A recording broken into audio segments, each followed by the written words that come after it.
Hello, my name is Yuri Freneites. I'm a Western Governors University student, and this is the project for LUT1. I'm going to talk about our statement, okay? Our statement is, there are several roadblocks which are preventing the healthcare proposal by President Obama, misinformation about the Senate plan in regards to paperwork, overt racism, and hostility, okay? Now, we know that every political leader in the country, in any country, have challenges and criticism about the policies he feels that he needs to go to. We wonder it's why President he's been so overkilled with this, when we know that the previous administration, a white president, he put us into debt, he led us with unemployment, he led us with a banking crisis, and he was just giving a blank slip. He was just giving us carte blanche, you know, like, go ahead. And when this person is trying to fix everything and fix something that is broken, there being all this criticism and all this anger toward what he think we should do. Okay, so that's why I'm gonna talk about it. There's three main points we're gonna talk about it. We're gonna talk about paperwork, we're gonna talk about overt racism, and we're gonna talk about hostility. Okay. Let's talk first about paperwork, okay? On Gingrich 2009, he mentioned that increased taxes put more pressure between the patients and the doctor. More paperwork. That is quite not accurate. We don't know that for sure yet because it's not been put in place. So that is a broad statement which he feels that could happen. We don't know that for sure, okay? But he said paperwork, and we have to take that into consideration for our research. Now we have overt racism. We have two people here. We have McCaskey, 2009, which he said that the former president, Jimmy Carter, claimed that all the opposition for President Obama is because he's black. It is African American, he said black. So that tells you how shocking that word is to everybody else coming out of a former president like Jimmy Carter. He's from the South, okay? Now, another article from Overt Racism, we have Hewell, 2009, who said, and the ugly streak of racism stained the right-wing summer of hate. The right-wing summer of hate. That is to reference of that summer when the healthcare bill was going to be approved, which it was, when all these people just on meetings, they keep bringing signs, and the signs were not attacking the bill, they were attacking the president.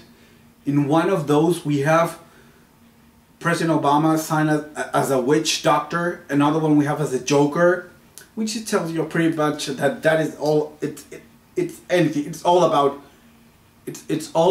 just hate, about racism, about he's black. Period. Now we have the hostility. Okay, in the hostility part, we have Congressman Joe Wilson shot at July in a joint session of the Congress. That tells you his feeling. That's simple. It just tells you that he doesn't believe in a Democrat president. That's it. There's nothing else to say about it. And then we have seen disruptions in the town hall meetings and congressional town hall meetings by Salby 2009. So that is pretty powerful. We have here a little visual aid for this.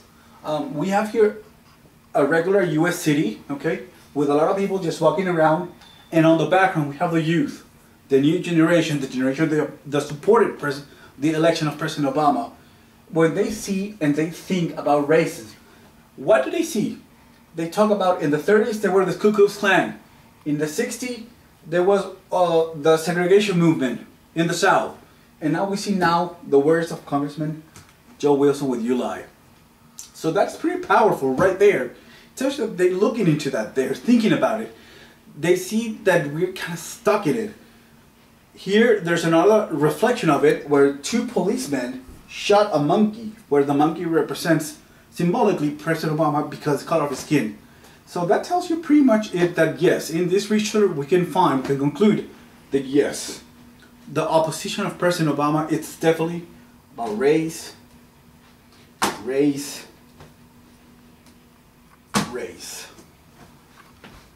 Any questions?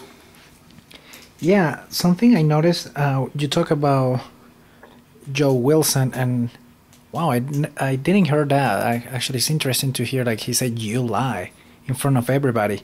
Would you think that that rude comment would like generate any like feelings or anything in the general population? I mean, like general public. Well, yeah, definitely. I mean, if uneducated American or if anybody see the lack of civility in Congress, where a congressman in a joint session shouts "You lie" to the president of the United States, never seen before, no president. As bad as their policy were, they were never interrupted. And you see this, the lack of civility, that does tend to reflect in the public. Publics look at it and say, hey, well, if he could do it, so can we. Oh, interesting. What about this? I think it's a senator. I don't know, Gingrich. You mentioned something interesting, like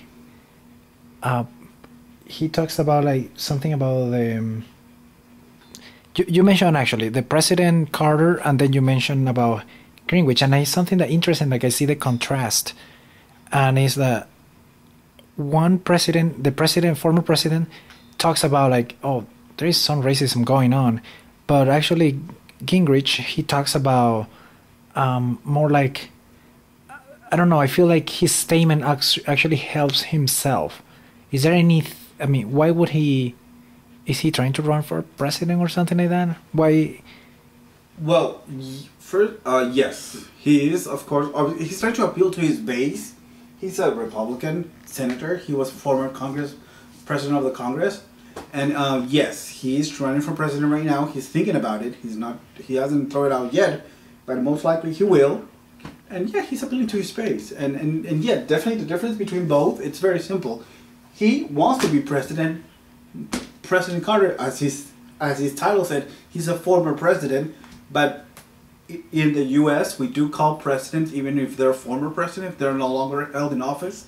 It's a matter of respect to the office of presidency which they held. So yes, we call him former President Carter, but yes, he already had the highest office in the country. Gingrich has not. Would you recommend, so kind of like listening, I'm probably following more like what former president said than Gingrich? Would you? Well, I cannot tell you how to think or how to feel. I can tell you though that he's already been a president. He is from the South. He lived through the segregation movement. He hasn't been a president. He wants to be a president. He's from the right wing of his political party, of his views. That's all I can point out here. Great. So he wants to look good. Yeah. Well, don't we all? So we all want to look good. It's normal. It's understandable. Any more questions? That's good. Thank you. Thank you very much.